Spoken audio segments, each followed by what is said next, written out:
Hello दोस्तों, कैसे हो आप सब। आशा करता हूँ कि आप सभी बहुत ही अच्छे होंगे। दोस्तों आज की इस वीडियो में मैं गॉस सीरियल मेथड का तीसरा क्वेश्चन लेके आया हूँ। जैसे कि आप लोग देख सकते हो यहाँ पे आई बटन में देख सकते हो कि आपको वो दोनों क्वेश्चन का प्लेलिस्ट मिल जाएगा, ठीक है ना। तो चलिए, गॉस सीरियल मेथड को सॉल्व करने का सबसे बेहतरीन तरीका क्या है। सबसे पहले आप इक्वेशन में क्या देखोगे कि देखो फर्स्ट वाले इक्वेशन में सबसे बड़ा कौन है, यहाँ पे 6 है। इसका ये कौन सा किसका कोफिशिएंट है, एक्स का है ना। तो इसका मतलब क्या है, यहाँ से एक्स का मान निकल जाएगा। और यहाँ पे देखो सेकंड इक्वेशन में सबसे बड़ा कोफिशिएंट कितना है, यहाँ पे 8 है। तो इसका मतलब 8 किसका कोफिशिएंट है, x2 का। इसका मतलब यहाँ से x2 का मान हमारा निकल जाएगा। उसी तरह से यहाँ पे देखो इस इक्वेशन में सबसे बड़ा कोफिशिएंट कौन है, 10 है या 4 है या 5 है। तो यहाँ पे 10 है, तो इसका मतलब यहाँ से आपका x3 का मान निकल जाएगा, ठीक है। नहीं तो आपके और सब जितने भी टीचर्स हैं कैसे समझाए हैं, इस तरह से समझाया है। देखो जैसे 6 है, 6 ये क्या होना चाहिए, ग्रेटर देन होना चाहिए इन दोनों के योग के, ठीक है। तो इनका कोफिशिएंट कितना है, 1 है। तो मोड देते हैं हम लोग, ठीक है। मोड का मतलब माइनस रहेगा तो प्लस हो जाएगा, ठीक है। 1 और फिर यहाँ पे कोफिशिएंट कितना है, 1 है। तो 1 1 2, तो 2 क्या है, 6 से तो छोटा ही है। तो इसका मतलब सही हो गया, यहाँ से x से निकल जाएगा। और यहाँ पे देखो x2 का मान कितना है, यहाँ पे 8 है। तो 8 क्या होना चाहिए, ग्रेटर देन होना चाहिए इन दोनों का योग से। तो 4 है यहाँ पे, तो 4 + 3 कितना हो गया, 7। सही है, 7 से 12 है 8, ये भी सही है। तो यहाँ से हमारा x1 का यहाँ से x2 का मान निकल जाएगा। और यहाँ पे देखो x3 का मान में, तो यहाँ पे कितना है, 10 है। 10 ग्रेटर देन किससे होना चाहिए दोस्तों, x से कितना है, 5 है, प्लस यहाँ पे कितना है, 4। तो यहाँ पे कितना हो गया, 5 4 9 है, जो कि हमारा 10 से छोटा है। तो इसका मतलब ये भी सही है। मतलब यहाँ इस इक्वेशन से हमारा x3 का मान निकालेंगे, इससे हम लोग x2 का मान निकालेंगे, और इससे हम लोग x1 का मान निकालेंगे। तो चलिए निकालते हैं। सबसे पहले हम लोग x1 का मान निकालेंगे। क्या हो जाएगा, 6x1 है इक्वल टू, इन दोनों को बराबर के उस पार लेके जाओ तो क्या हो जाएगा, 105 माइनस x2 माइनस x3, ठीक। और यहाँ से क्या हो जाएगा, x1 इक्वल टू क्या हो जाएगा, 1/6, ठीक। 105 माइनस x2 माइनस x3, ठीक है ना। तो आपका x का मान निकल गया, ठीक। इस तरह से निकालना है। उसी तरह से आपको y इसका x2 का, तो यहाँ पे क्या हो जाएगा, x2 इक्वल टू क्या हो जाएगा भैया, देखो 8x2 है, तो आपको 8x2 लिखना है। यहाँ पे क्या हो जाएगा, 155 है बराबर किस पर, तो 155 लिखना है। माइनस क्या हो जाएगा, प्लस 4x1 है बराबर किस पर जाएगा, तो माइनस 4x1 हो जाएगा। फिर माइनस 3x3 हो जाएगा, क्योंकि यहाँ माइनस प्लस 3x3 है, बराबर उस पर जाएगा तो माइनस 3x3 हो गया, ठीक है। तो चलिए यहाँ से हम लोग x2 का मान निकालेंगे। क्या हो जाएगा, 1/8 155 माइनस 4x1 माइनस 3x3, ठीक है भैया। चलो यहाँ तक निकल गया। आप चलो यहाँ से अब हम लोग x3 का मान निकालेंगे। तो x3 का मान कितना निकल जाएगा, कितना x3 है, मतलब 10x3 है, माइनस 10x3 है। तो आपको यहाँ पे लिखना है माइनस 10x3 इक्वल टू, आपको क्या लिखना है भैया, देखो x1 को आपको इस साइड लेके जाना है, 65 है। तो यहाँ पे हो जाएगा माइनस 5x1, ठीक। फिर माइनस 4x2 हो जाएगा, ठीक है। तो यहाँ से क्या हो जाएगा, x3 है। तो इन सभी में से माइनस आप भी कॉमन ले लो, तो माइनस कॉमन ले लेंगे तो यहाँ पे क्या बन जाएगा भैया, माइनस 65, यहाँ पे माइनस प्लस हो जाएगा 5x1, यहाँ बन जाएगा प्लस 4x2 डिवाइड बाय क्या बन जाएगा, माइनस 10 है ना। तो माइनस 10, तो 1/10 लिख दो।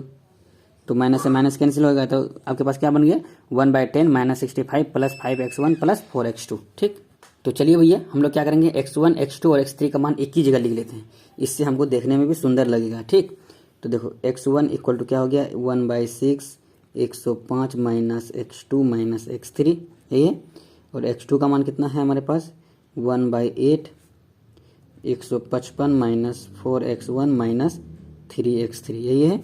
और x3 का मान क्या निकला है हमारे पास, 1/10 minus 65 plus 5x1 plus 4x2, यही निकला है ना। अब क्या करेंगे हम लोग, सिंपली इसमें इनिशियल वैल्यू पुट करेंगे। क्या पुट करेंगे, इनिशियल वैल्यू रखेंगे। क्या रखेंगे, x0 equal to 0, y0 equal to 0, O x0 है। उसके बाद क्या है, x1 मतलब कि x1 है, और उसके बाद यहाँ पे x2 हो जाएंगे। यहाँ पे हम लोग लिखेंगे y नहीं है ना, यहाँ पे x2 है। x2 नॉट इक्वल टू हम लोग क्या लिखेंगे, 0, और यहाँ x3 नॉट इक्वल टू हम लोग क्या लिखेंगे, 0 लिखेंगे, ठीक है। नहीं तो आप x3 डायरेक्ट भी लिख सकते हो, कोई दिक्कत नहीं। यहाँ पे लिख दो x1, यहाँ पे लिख दो x2, और यहाँ पे लिख दो क्या, x3 इक्वल टू हम लोग 0 लेके चल रहे हैं, ठीक। तो चलो इसमें मैं आपको क्या बताया था पिछली वीडियोज़ में कि आपको क्या करना है, नया वाला जो मान है उसको लेना है, पुराने वाले मान को हटा देना है। ठीक है, तो चलिए एग्जाम्पल मैं आपको बना के ही बताता हूँ। तो सबसे पहले हम लोग क्या करेंगे, x1 में हम लोग मान को पुट करेंगे। x1 इक्वल टू क्या आ जाएगा 1/6, ठीक, ब्रैकेट बंद 105 माइनस x2 की जगह पे भी क्या रखेंगे 0 रखेंगे, 0 माइनस x3 की जगह पे क्या रखेंगे 0 रखेंगे। तो यहाँ से आपका मान निकल के आ जाएगा 105 डिवाइड बाई 6। तो यहाँ से आपका मान निकल जाएगा 17.5। ठीक है भैया, यहाँ से आपका मान कितना निकल गया 17.5। x1 का मान निकला है। फर्स्ट अप्रोक्सीमेशन हम लोग लेके जा रहे हैं, यहाँ पर लिखेंगे फर्स्ट अप्रोक्सीमेशन APPROXIMATION। ठीक है, फर्स्ट अप्रोक्सीमेशन लेके जा रहे हैं। ठीक है भैया, तो आपका इतना निकल गया। उसी तरह से आप देखो यहाँ से आप x2 का मान निकालेंगे। तो कितना है x2 का मान 1/8 ब्रैकेट बंद 155 माइनस 4x1। ठीक, 4x1 है, उसका क्या है माइनस 3x3 है, यही है ना। तो आप देखो यहाँ पे आप मान पुट करो, क्या हो जाएगा 1 divide by 8 155 minus 4 into x1। हम लोग क्या लिखे थे, देखो x1 कितना आया हमारा 0, लेकिन हम लोग 0 नहीं लेंगे। मैं आपको क्या बताया था, नई का वाला मान नहीं लेना, नया वाला मान जो आया है उसको लेना है, पुराना को छोड़ देना। जैसे ही नया मान आया पुराना को छोड़ दो। तो अभी नया मान कितना आया 17.5। तो आपको यहाँ पे क्या लेना है दोस्तों 17.5 लेना है। ठीक, माइनस 3x3। तो x3 हमारा आया है, नया वाला नहीं आया, तो x3 हमारा पुराना वाला ही लेंगे, 0 को ही लेंगे। ठीक, तो यहाँ से आ जाएगा आपके पास। जब इसको आप क्या करोगे, कैलकुलेट करोगे, तो आपका मान निकल के आएगा दोस्तों 10.6। क्या आएगा 10.6। ठीक, x2 का मान आ गया। उसी तरह से चलो अब x3 का मान निकालेंगे हम लोग। तो x3 की जगह पे हम क्या है हमारे पास, देखो 1/10 है, 1/10 है, 1/10 है। तो 1/10 करेंगे, माइनस 65 है, प्लस 5x1 है, ठीक, प्लस 4x2 है, यही है ना। तो चलिए हम लोग क्या करेंगे, आप देखो 1/10 माइनस 65 प्लस 5 है 5। x1 कौन सा लेंगे, देखो यहाँ पे पहले वाला x1 यहाँ था 0 था, हमको x1 नया वाला लेना है। जस्ट देखो नया कितना निकला 17.5, तो आपको 17.5 लेना है। फिर प्लस 4 इंटू x2 का मान हम लोग क्या लेंगे 0 नहीं लेंगे। अभी नया वाला मान हमारे पास आ गया 10.6, तो हम लोग 10.6 को ही लेंगे। नया वाला मान को हमेशा लेना है, ठीक है, पुराना मान नहीं लेंगे। तो चलिए यहाँ से आपका x3 का मान निकल के आएगा दोस्तों कितना 6.5। x3 का मान कितना आएगा 6.5। समझे ना। ये हमारा कौन सा अप्रोक्सीमेशन चल रहा है, फर्स्ट अप्रोक्सीमेशन चल रहा है। तो हम लोग ऊपर में याद रखने के लिए फर्स्ट इस तरह से लिख देंगे, ठीक है ना। तो चलिए उसी प्रकार से आप क्या करेंगे, सेकेंड अप्रोक्सीमेशन लेंगे। ठीक, तो चलिए लेते हैं। तो देखिए दोस्तों, अब हम लोग क्या करेंगे, सिंपली सेकेंड अप्रोक्सीमेशन लेंगे। तो यहाँ पे हमारा क्या आ जाएगा x1, इसका हम लोग सेकेंड अप्रोक्सीमेशन लेते हैं तो ऊपर में 2 लिख देते हैं, क्योंकि हम लोग को याद रहेगा सेकेंड अप्रोक्सीमेशन चल रहा है। ठीक, उसी तरह से आप यहाँ पे क्या कर सकते हो दोस्तों 1/6, ठीक है, 105 माइनस अभी x2 का मान जो फर्स्ट अप्रोक्सीमेशन में निकला था, कितना निकला था, तो उस मान को यहाँ पे आपको क्या करना है, लिखना है। कितना निकला था 10.6 निकला था, माइनस और फर्स्ट अप्रोक्सीमेशन में x3 का मान कितना निकला था, जितना लिखना था उसको लिखना है। 6.5 निकला था, 6.5 लिखेंगे, ठीक है। तो यहाँ से आपका मान निकल के आ जाएगा 14.64, ठीक है। ये क्या हो जाएगा मतलब कि सेकेंड अप्रोक्सीमेशन x1 का मान निकल गया, ठीक है, 14.64। उसी तरह से आप क्या करोगे x2 का मान निकालेंगे, ठीक है। x2 का मान निकालेंगे, ये सेकेंड अप्रोक्सीमेशन है तो ऊपर में लिख दो सिंपली, ठीक। तो यहाँ पे आपको लिखना है 1/8, जो आपका इक्वेशन था कितना था 1/8 था ना, 1/8 ब्रैकेट बंद 155 था, माइनस x2 माइनस x3, यही था। सॉरी दोस्तों, यहाँ पे 4 है, 4 क्योंकि x2 निकालने हैं इक्वेशन में हमारा 4x1 है, ठीक है, माइनस 3x3 है, ठीक। तो चलिए अब यहाँ से हम लोग क्या निकल जाएगा अप्रोक्सीमेशन 1/8, तो देखो 155 हो जाएगा माइनस 4। अब यहाँ पे देखो x1 कौन सा लेंगे, हम लोग पहले वाला लेंगे जो फर्स्ट मतलब कि इसमें आया था अप्रोक्सीमेशन, उसका नहीं लेंगे। अब देखो नायका वाला लेंगे, तो ये जो x1 आया है इस x1 को लेंगे, ठीक। तो यहाँ पे सिंपली हम लोग सेकंड वाला ले रहे हैं तो सेकंड यहाँ पे लिख देते हैं, इसको लेंगे, क्योंकि नया वाला मैं आपको पहले ही बताया था पुराना वाला नहीं लेना है, यदि नया वाला निकल गया है तो, ठीक, माइनस 3x3। अब देखो x3 हमारा निकला है, नहीं निकला है, तो हमारा जो पहला अप्रोक्सीमेशन में जो x3 का मान निकला था 6.5 उसको लेना है, ठीक। तो हम उसी को लेंगे सिंपली। तो चलिए यहाँ से हमारा मान निकल जाएगा, ठीक। तो दोस्तों यहाँ से आपका आंसर जो निकल के आएगा वो कितना आएगा 9.62,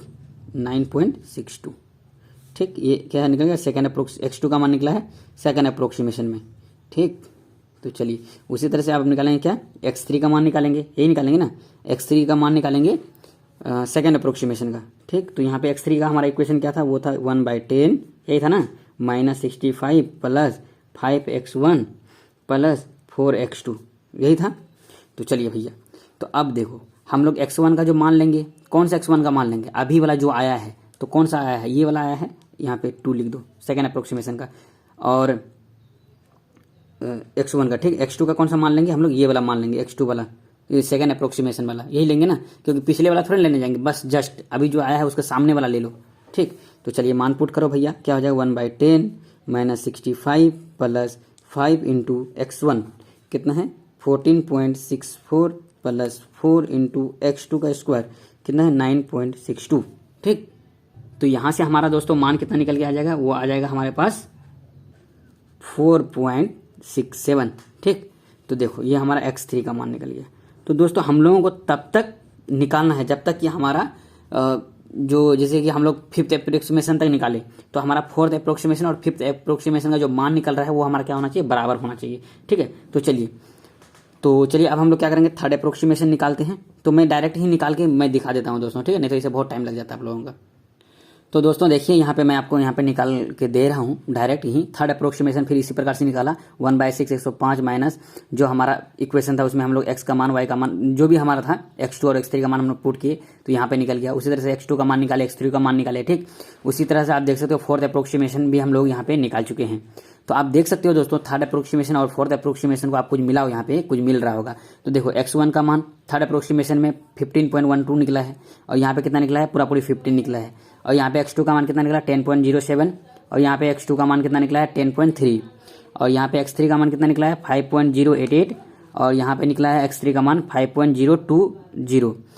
तो दोस्तों इसका मतलब क्या है कि आपका 3rd अप्रोक्सीमेशन और 4th अप्रोक्सीमेशन का जो आपका मान निकल के आया है अप्रोक्सीमेटली लगभग क्या निकल के आया है, सेम निकल के आया है। तो हम लोग क्या करेंगे, इसके बाद हम लोग कोई भी अप्रोक्सीमेशन नहीं लेंगे, तो हम लोग डायरेक्ट आंसर लिख देंगे, क्योंकि हम लोग का जो आंसर है लगभग हमारा मिल गया है। देखो 15.12 है, यहाँ पे 15 पूरा पूरी है। ठीक है, तो इतना मिल गया। तो हम लोग डायरेक्ट यहाँ पे लिख सकते हैं क्या, कि the value obtain in the 3rd and 4th approximation being approximately the same.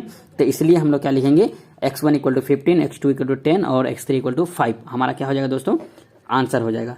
तो आशा करता हूँ दोस्तों ये वीडियो आपको बहुत ही बेहतरीन लगा होगा। यदि अच्छा लगा हो तो please like share and subscribe जरूर करना। मिलते हैं इसी के साथ हम लोग नेक्स्ट वीडियो में, तब तक के लिए जय हिंद जय भारत।